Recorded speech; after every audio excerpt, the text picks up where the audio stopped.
Have you ever pondered upon the role of a prophet? A messenger, yes, but also a seer with a sensitive intuition. Today, we delve into the life and revelations of a prophet who was not just a conduit of God's messages, but a poet at heart. This is the story of Isaiah. From the moment Isaiah received divine revelations about the coming Messiah, he was moved to express his gratitude and adoration. He poured his heart into a beautiful song of praise, found in the 12th chapter of the book that bears his name. A particular verse stands out in this chapter, verse 2.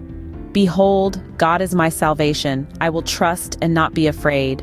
For the Lord Jehovah is my strength and my song. He also has become my salvation." While the concepts of God as salvation, trust, and strength are relatively straightforward, the phrase "God is my song" may strike as a bit mysterious. However, upon deeper reflection, the phrase "God is my song" reveals the profound relationship between the emotional and the rational within the prophet's expression. In the ancient times before the invention of written language, people used rhythmic, melodious chants to coordinate their efforts during significant activities such as labor, hunting, rituals, and defense against enemies. This was the origin of song. Songs, then, are not just an expression of life, but also a witness to life.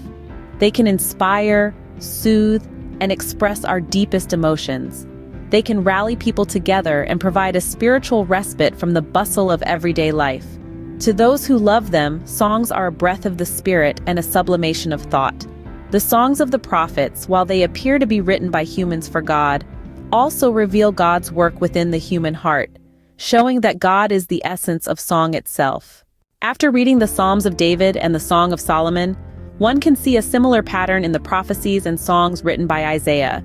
These songs can be categorized into various themes: reminiscing the past, calls for help in times of trouble, admiring God's wonderful creation, praising and thanking God, expressing love, longing for home and family, and even songs with a theme of curse.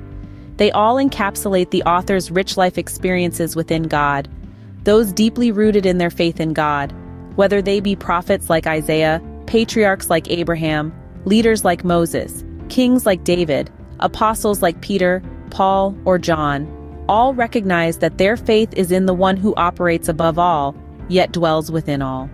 God is not only their refuge, shield, and sanctuary, but also their sustenance and constant companion through the joys and sorrows of life.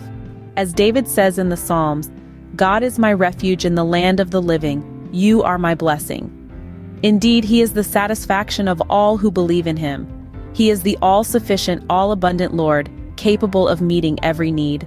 Those who can truly say from the depth of their hearts, "God is my song," are indeed enviable. They have tasted the richness of a life with God. May all who strive to live a godly life in Christ be able to taste the sweetness of "Christ is my song," for he is truly good. To wrap up, we've explored the role of prophets as sensitive seers and divine messengers, delved into the life and revelations of the prophet Isaiah, and reflected on the profound meaning of viewing God as our song. May this understanding deepen our relationship with God and enrich our spiritual journey.